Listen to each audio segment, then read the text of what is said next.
Anyway, um, so these two Mughal princes are found in opium dens, and Nawab Afzaluddin is distraught. Now, at this time, Nawab Afzaluddin turns his attention to Saurashtra. Saurashtra is you must understand. We think of Rajasthan as the heartbeat of princely India, but it wasn't. It was Saurashtra. Sau means 100, Rashtra means states. There were more than 200 princely states only in the peninsula of Gujarat. That's how it got its name, Saurashtra.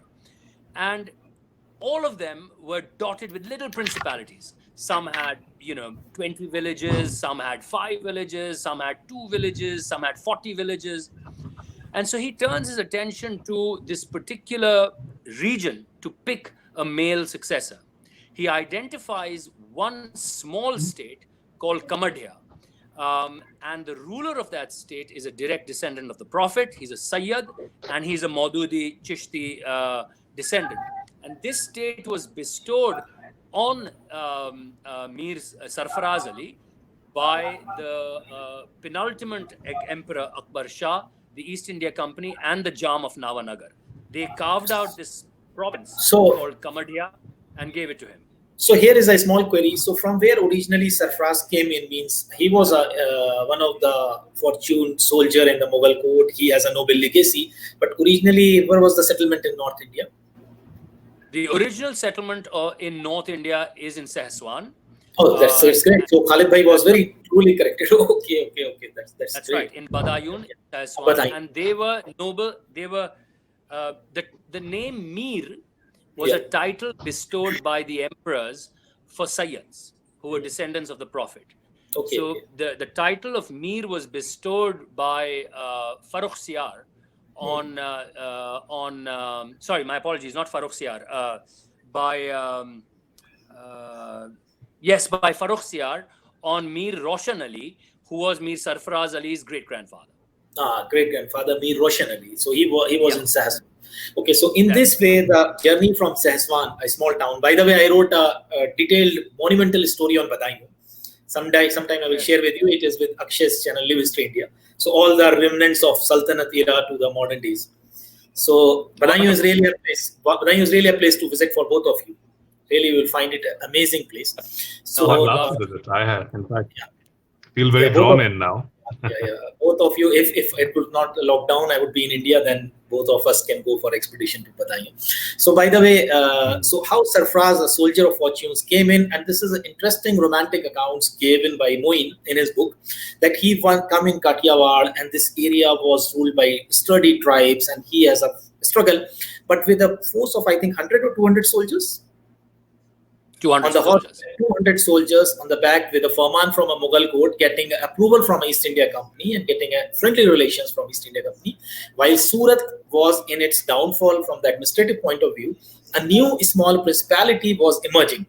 And how these two principalities find a connection by a marriage of his son Mir Jafar, on which the most of the account has been rotated and revisiting his struggle with East India Company. So this is how the Surat and the new state that was established by Sarfaraz come in connection. So carry on, Moin. Thank you, Rehan. That was very articulately done. Thank you very much for setting the context. So so this is the small state of Kamadhia, where Mir Jafar Ali Khan is the heir apparent to that state. And he's created quite a name for himself, because that part of Saurashtra had been recognized by the English East India Company by 1833 as independent ruling princes, but there was mayhem there, absolute chaos, little princes fighting amongst each other, tribal warfare, all of that. And this prince of 17 leads a battle against the Makranis. And the Makranis were these fearful tribal lot that had descended from Balochistan into Kathiawar, and they were a crazed lot.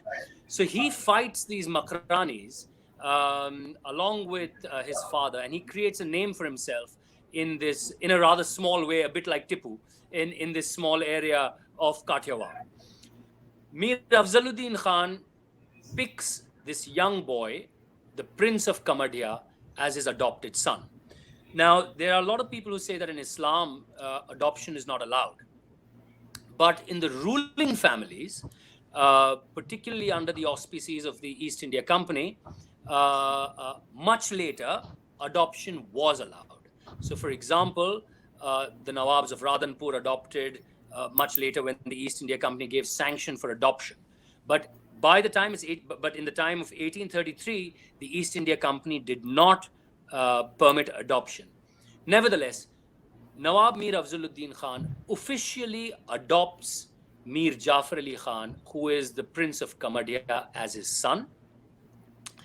And not only that, he appoints him the successor to the estates. But not just that, he gets his only daughter married to Mir Jafar Ali Khan. So the strategy is very clear. In case the East India Company does not recognize my daughter, based on gender, they will have to recognize my adopted son. If they do not recognize my adopted son, they will have to recognize my daughter. Thinking that he's secured succession to these vast estates, and I repeat this time and time again, that provided employment, that provided nourishment, that provided sustenance to nearly a third of Gujarat, Mir Afzaluddin dies a content man in 1842. What happens next is absolutely shambolic. The English East India Company that has signed a treaty that it would pay the pension as well as not interfere in the succession of the Nawab, reneges on the treaty and they tear up the treaty. Now, one thing is very important to understand, that before Nawab Mir Afzaluddin dies in 1842, he writes to the governor of Bombay, that is Elphinstone, after whom Elphinstone College has been named, and he asks Elphinstone that I am adopting this man, this young boy, as my son. He is my successor.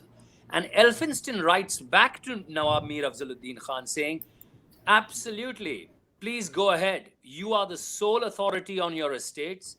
We will never interfere. And the East India Company will never interfere in the role of succession.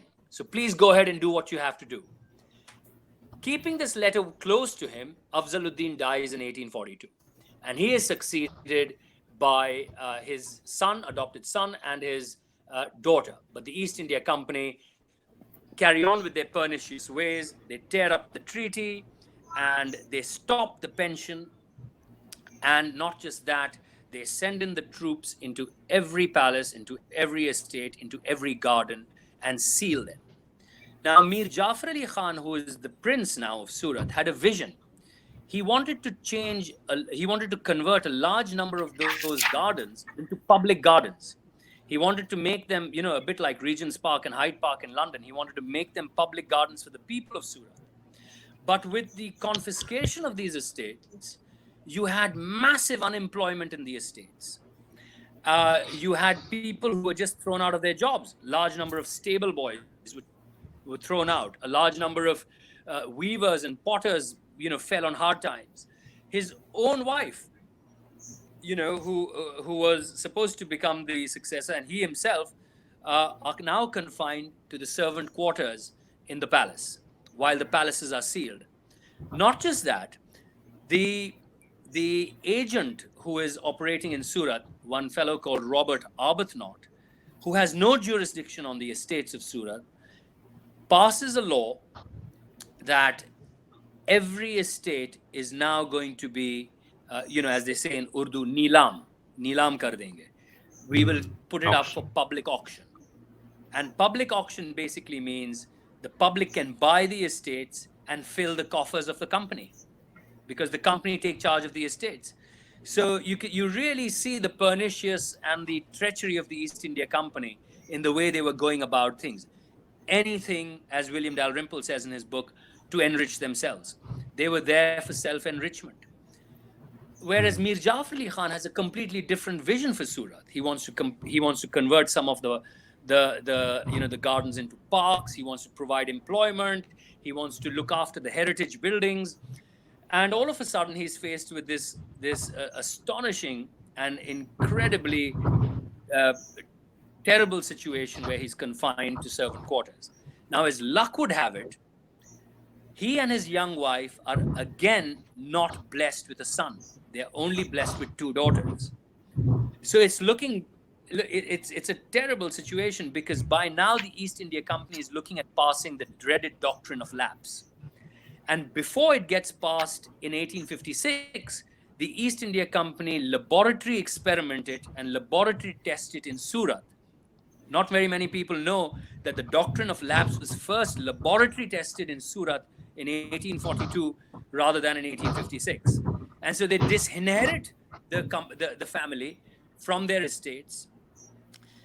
Every employee is now, hand to mouth, and the royal family of Surat is confined to the servant quarters. But what they don't realize is they're up against a very courageous prince. They're up against a prince who is determined to fight for his and his daughter's rights. And after writing to the East India Company so many times and getting no response, his father, Mir Sarfraz Ali, suggests that he actually take up arms and fight the company in a guerrilla war by leading them into Kathiawar and then fighting them in the rugged lands of Kathiawar. But here you get an insight into Mir Jafar Ali Khan's, kind of Sufi mindset. And he decides not to do that, but to take his cause up in England. And so in 1844, Mir Jafar Ali Khan, accompanied by a few secretaries, embarks on this voyage to Britain. He's one of the first princes to go to England to challenge the East India Company in their own home ground. So he leaves behind. Sorry, carry on.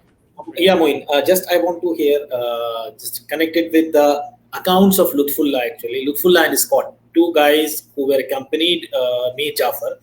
And interestingly, Lutfullah was well conversed in English. He left behind the diaries that has been used as one of the resource of the review material in your book, I think. And very beautiful description Lutfullah gave about Cairo. When they landed and they docked at the Suez, so the whole staff of Mir Jafar were moving. So they were really admiring Cairo, and he gave a detailed description of the Egyptian men and women's and their stature and their physique. And one painting I shared yesterday, it was later on by American artists. So they say that they have no, there is no issue with riding on the camel. It's not riding on the donkey. So in the Oriental world, if you go from the old movies to till date, you will find that donkey riding is so common. So Lutfullah and Mir Jafar Ali, both of them observed on their journeys, whether they are on a big mission and they have a lot of panic from behind and they are running for a big fight. But in all these days, they are also observing the thing like adventurers, or like noting down the things that really eastern voyage of Indian princes and their staff and the crew down to the England, they passes through Egypt. And all these things has been very nicely recorded, Mani. This is really a very beautiful aspect of their journey. You said donkey riding, did you? Yeah. Donkey riding, did you? Donkey riding, okay. He say that, say about the, yes, you want. Yes, I think there's a statue of Mullah Nasruddin. Nasruddin riding a donkey at Andijan. Yeah. So I think... yes. That's what. So that's usually Sufis ride on the donkey. Mullah Nasruddin's favorite animal was his donkey.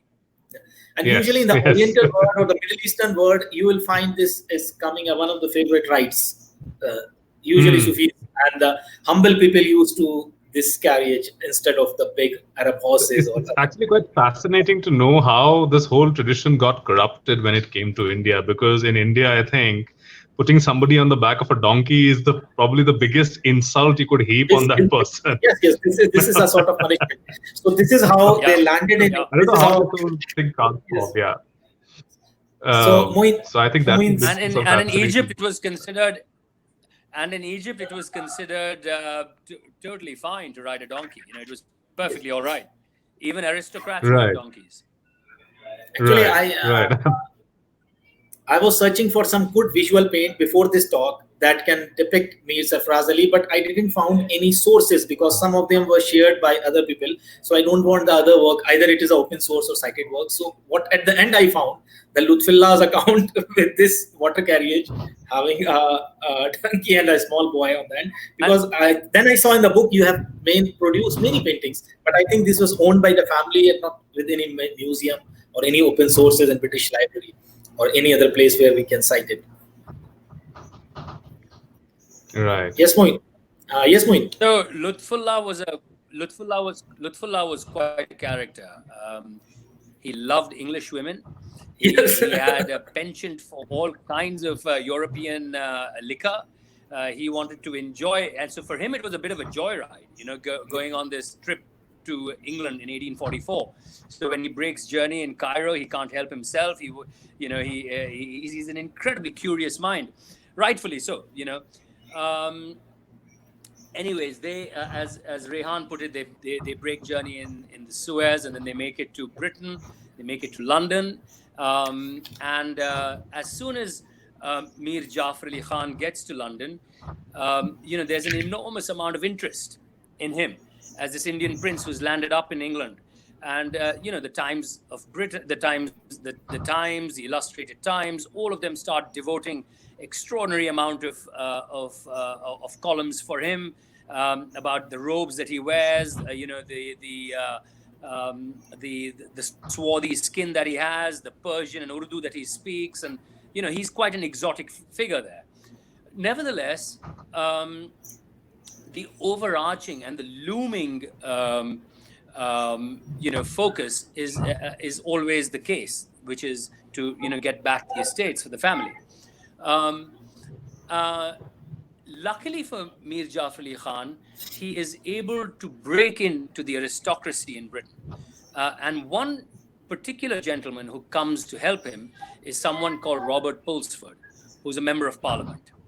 And he suggests to Mir Jafar Ali Khan that at some point in time, if things don't go well with you, we will be able to take this case into Parliament. I mean, it sounds very easy, but it was obviously going to be a very long road to that. Also, what one understands is that the English East India Company is not above law in its own country. It had its critics. Britain had its independent judiciary that was fertile, that was very active, and it was very critical of the English East India Company. So, while Mir Jafar Ali Khan is the toast of the town, and he's being invited to operas and he's invited for walks in the Hyde Park by all the aristocracy, there is a very tight following of his case in the press. And a lot of people are convinced that there is an enormous amount of injustice that is being done in Surat. Meanwhile, when he gets a meeting with the chairman of the East India Company, that is James Shepherd, this is a great example of the duality of the East India Company. During that meeting, the chairman of the East India Company, James Shepherd, sympathizes with Mir Jafar Ali Khan and says this is blatant injustice, especially when we had promised that there would be no interference in the estates. We should be returning your estates back. The deputy chairman overrules the chairman under threat of the board of directors, saying that if we don't overrule the chairman through the board of directors, this will be a precedence for many Indians to come to Britain. Remember, this is 1844, and press their cases for justice in Britain. And so, after 10 months of living in England, Mir Jafar Ali Khan is forced to return empty-handed, because the bottom line is that the East India Company tells him, we are not going to entertain your case over here. Go back to India and seek justice in the courts there. But there is going to be no hope for you here. And rather, and the overarching argument and fact is that he's also running short of money to fund his stay in England. And so, after having attended operas and created quite a stir in English society, he returns empty-handed. This is the time when one once again gets an understanding of how the English East India Company is pernicious in its ways. Because when he returns to India in 1845, the East India Company passes a law in the Bombay courts that their decision on the estates in Surat is final and no one can challenge them. And that basically, really is torturous to Mir Jafar Khan. You can imagine, the desolation that he feels when he returns to Surat. Every heritage building is crumbling, mass unemployment in the estates. Because of lack of vision, the orchards and the gardens are falling to ruin. Textile weavers are in a complete disarray. And there is absolutely no way to provide a sense of relief to the estates. In the interim, his wife, who is suffering from tuberculosis, dies, leaving behind him only two daughters. It is at this time that he flings himself back into his paternal state of Kamadhia in Kathiawar. And, he in many ways becomes a Sufi. He seeks Sufi guidance. There is no help coming from anyone to revive the estates. And his small state of Kamadhia proves to be, something of sustenance. It is at this time in 1852 that he receives a letter of notification from the East India Company saying that you will even lose Kamadhia because you do not have a male heir. So you can now imagine the plight. He's lost the estates of Surat. His daughters have no income from the pension. The East India Company have now sent him a notice that he is going to lose Kamadhia, so he will not have paternal income as well, which means a life of complete poverty and destitution. But before the East India Company can act, he mortgages some of the villages of his paternal estates, and with that money, he returns to England after 9 years to challenge the East India Company on their home This ground. time exactly 4 years before before the Great Mutiny, I think 1853. And in this voyage, he lands in England again. Yes. And this time, I think Lutfullah was dropped, and a new guy, Ali Akbar Bahadur, was added. And the crew was much larger because now he has experience. So there was a chefs, there was a spices from India. So all the arrangements. I think money connection has been dropped because maybe this slow internet connectivity is video got still. So we'll continue and let's see he will join in. So now in this all. No, actually, there's a storm here. There's a storm here, because of which my network is pretty erratic. There's a lot of. That's what you were. There's a tremendous storm which is broken outside. So. You were looking for the window. I think what happened. Mani was looking to the window. Yes. Because the doors and the windows are like it was high, knocking, like 16th floor. So the impact of the storm is pretty intense on that. That's why there were some voices also. I think that some voices is also coming in through the mobile. Yes. That's exactly. So there's a tremendous storm.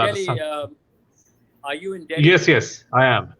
Yes. So Moin, so there is a new entry of Mary Jane, and then Mary Jane was like a support in his days rather than being a more that was other part, because in this scenario he lost his wife, he lost his estate, he's away from his daughters. So Mary Jane came in, and after Mary Jane we will find that they all Kelly and Perry, two of his law supporters who are working and holding his voice, and now they reach in cutting short because we are now 1 hour 10 minutes. Maybe our participant says that we are talking too much, but this is really very interesting for me and Mani. No, it is fascinating. In fact, I heard the story. I heard what you said about he being very fascinated by English women and enjoying his drinks and all that, and also making it to the aristocracy in England. So it just reminded me of Azimullah Khan. Azimullah Khan was the wakil that Nana Sahib had sent to argue his case, because he was also a victim of doctrine of lapse around the same time. And Nana Sahib had sent Azimullah Khan to argue his case in front of Queen Victoria. And he didn't succeed, but of course he succeeded on a more personal front, because he was the delight of the crowd. Anywhere and everywhere he went, he was thought as an Indian prince, royalty, and he was courted and feted. And there were women who were falling head over heels in love with him. In fact, one English woman traveled to India looking for him when he left.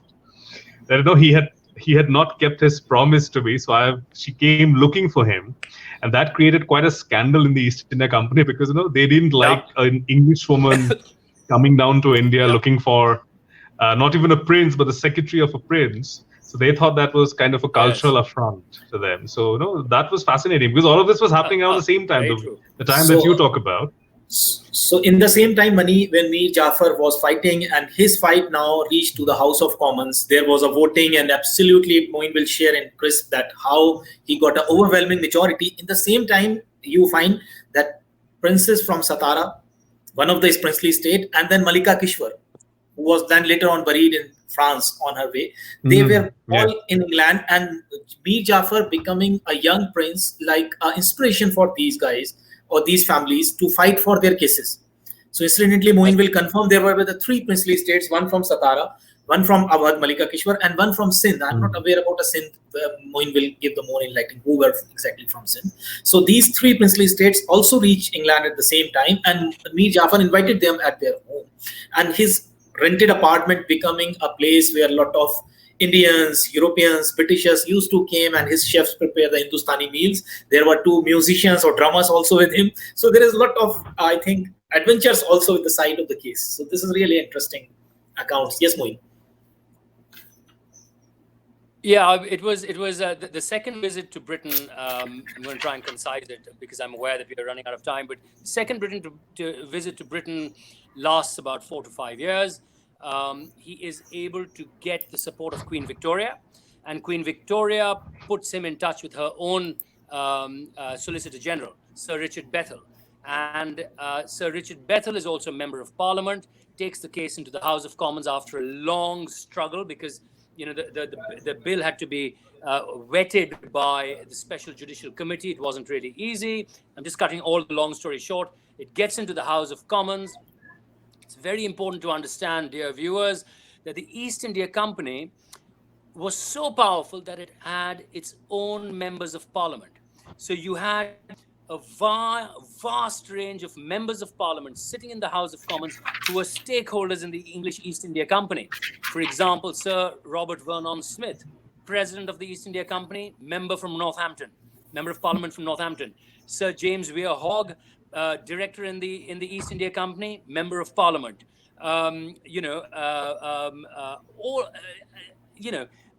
A vast number of parliamentarians were stakeholders in the East India Company. The Duke of Argyll, member of Parliament.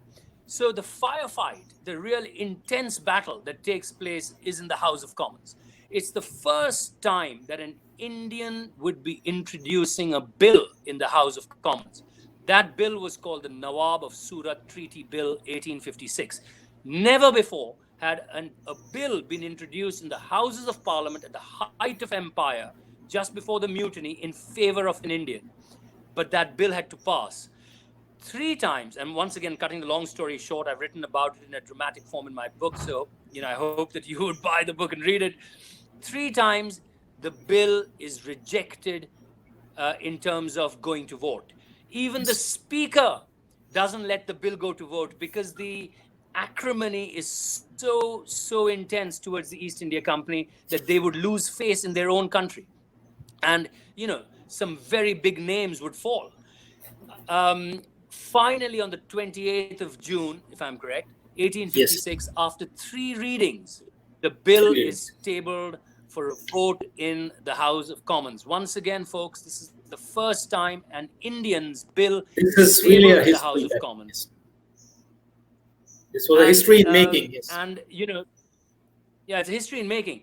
And for the first time, a bill is taken to vote. What followed next was, according to me, and after I ran this by Willie Dalrymple, he acknowledged, it was amazing. What according to me is probably one of the most incredible days in British Indian history, which not very many people know, that when the bill went to vote, when the bill went to vote, 213 MPs voted, 218 MPs voted in favor of an Indian and 28 against. 213 over 28. It was the first time in British Indian history that a bill was passed in the House of Commons defeating the East India Company in the favor of an Indian. It was never done before, and it was never repeated again.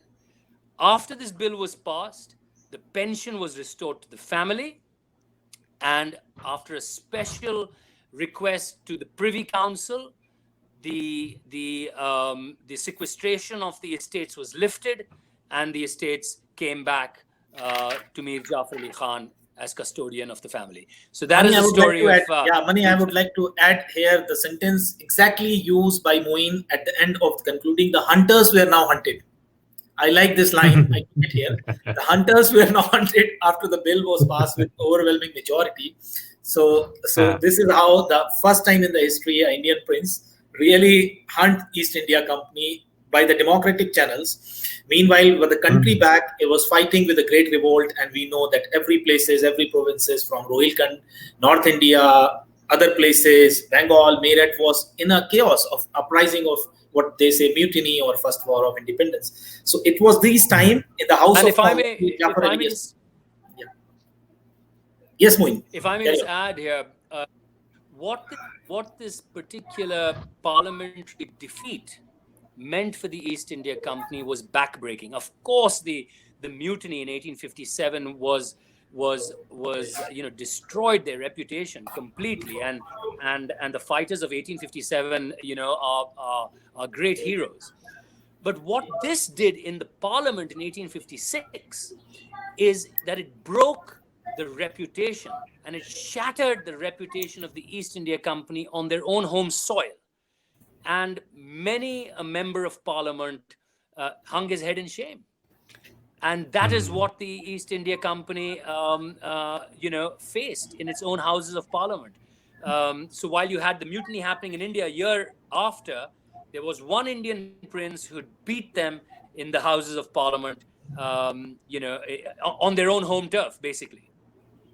So Moin, a very good feedback. One of our friend, Dr. Abu from your place, he's a physician in UK. He say very interesting. Carry on, please. So some of the interested friends are still ready to listen us. So thank you, Abu Isa Bhai, for your nice feedback, and some of my friends also. So let's continue our conversation. Mani, now the Mir Jafar came back with his huge victory, and he find good time going back to his own ancestral princely state of Kamadhia. He just go refurbishment and with the new energies. Also, the Surat estate was done. This is way how Moins goes on. But this time was. But by the way, Mary also came in. In this time, for the new the Sarfaraz, one of the inspirational source, the founder of the estate, his father Kamadhia, he is now quite old. As he say, more than 80 years. I think 87 when he came back.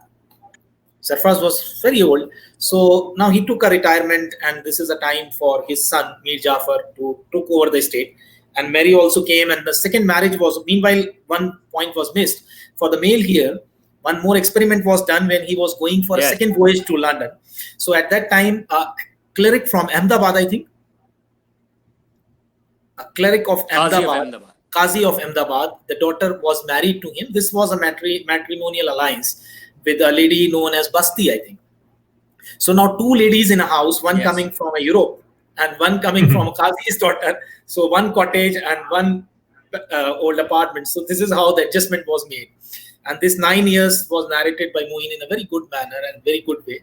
And suddenly I would like Moin just to conclude the session on the end of Mir Jafar. That is really pathetic or sad to see that how at the early age he passed away. Well, Rehan, you're absolutely right. Mir Jafar Ali Khan is in many ways a hero, of course, but he's also a vulnerable man. Yes, he has his faults. He has his weaknesses. He's in love with an English actress. He tries to marry her. He can't marry her.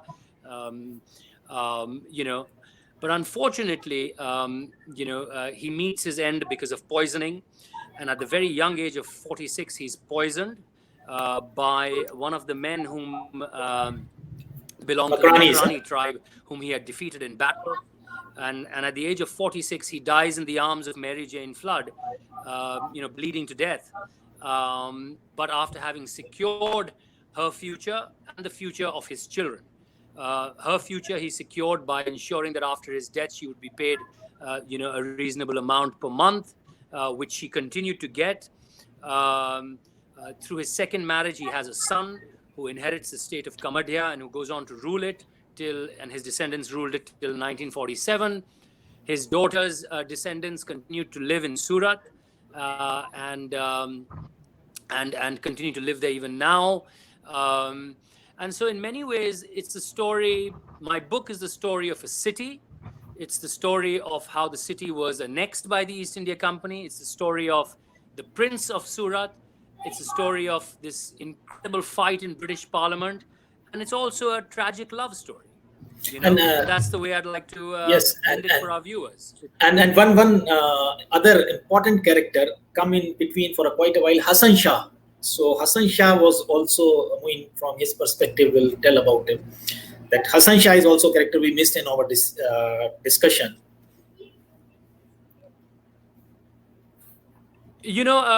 Like most ruling families, well, at least not just Muslim, but even Hindu families, most ruling families kept holy men close to them. Yes.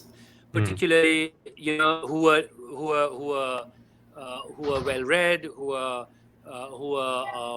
theologically sound, and who were philosophical. And so one Pir, as we know it, as Hassan Shah Pir, was a Sufi who had accompanied Mir Sarfaraz Ali Khan from Rohilkhand all the way to Kathiawar, and who helped him establish Kamadhia, whose shrine is very much there in Kamadhia. It's a reputed shrine. I go there every winter to pay my respects. And it was he who brought up Mir Jafar Ali Khan in a Sufi way. And he was the influence on Mir Jafar Ali Khan as a child. He brought him up in a way which was philosophical, which was about compassionate, which was about being compassionate to people. And so Hassan Shah Pir's role in bringing up this young prince is tremendous. And even after his death, he found inspiration in Hassan Shah when he came back after his second visit to London. So now, chance for our audiences and friends, those who are here. Any question, any discussion you want to raise, any point, just please, with Mani, with Moin, any question, any queries. And meanwhile, Mani, you want to add something to this conversation or to this discussion? Because Mani is now more like a listener, so I want to listen something from him.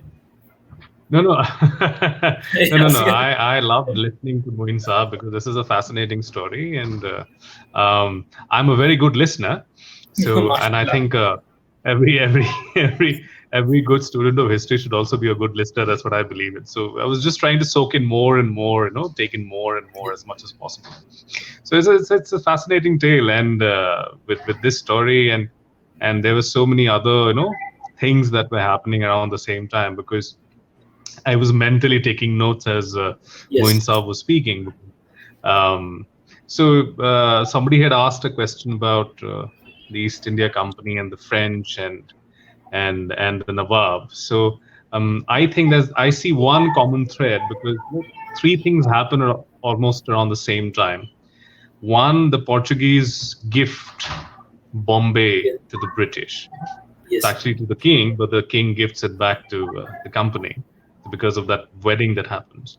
That happens in 1664. 1664 is also the time when the French established their first factory at Surat. Yes.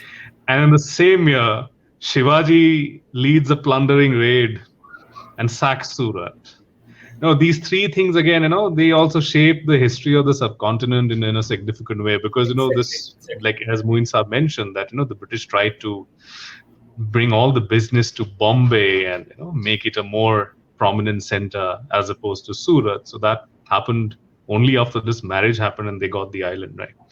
And this Anglo-French bickering that we see, and of course that was also shaped by global events. So you have the 7 Years' War of Austrian succession and all of that. So it was a very fascinating period, and the English were charting their own course. The Indian power, Shivaji especially, was, and he had upset Jahanara Begum massively, because she was controlling the trade in Surat at that time. She was controlling with a very huge vessel. And it was one of the reasons, why she was not in favor of Shivaji getting a proper deal from Aurangzeb, because how can you get this man into your court who has completely terrorized my merchants, has completely upset my trade. We also see that the Shivaji, he realizes the importance and the power of. I'm just giving you some random information because I thought, I was just taking mental notes when he was speaking. So Shivaji also realizes that the English and the French are a power. So he does not attack their factories. If you see, he only attacks the Mughal garrison and the city. Troubles the merchants severely, captures one Englishman, a trader, and makes him see all that he does to these, Hindus and Muslims and other traders in Surat. But, the guns of the company, as well as the English and the French, that's what keeps Shivaji away, So he has that respect. And in fact, this is reported in the papers in England. So, all these things were happening at the same time. So I suppose, that was what made it very exciting. So essentially, it's a tale of conquest. And through this tale of conquest, you see the rise and fall in fortunes of several dynasties, and there's a whole Renaissance kind of a thing when it comes to culture of the subcontinent. So so that's what I think I would add. Unless, of course, there's some specific question that you have in mind. But any specific question coming in from the friends? I think Khalid Bhai has left, who gave a very good insight about Badaयूं connection of Sarfaraz, and might be Danial Bhai or anyone who is having any good questions. Or otherwise, we are going to end the broadcast, and I'm coming in our StreamYard. Thank you for all of you joining this wonderful session. Thank you, Moin, and thank you, Mani, especially both of you.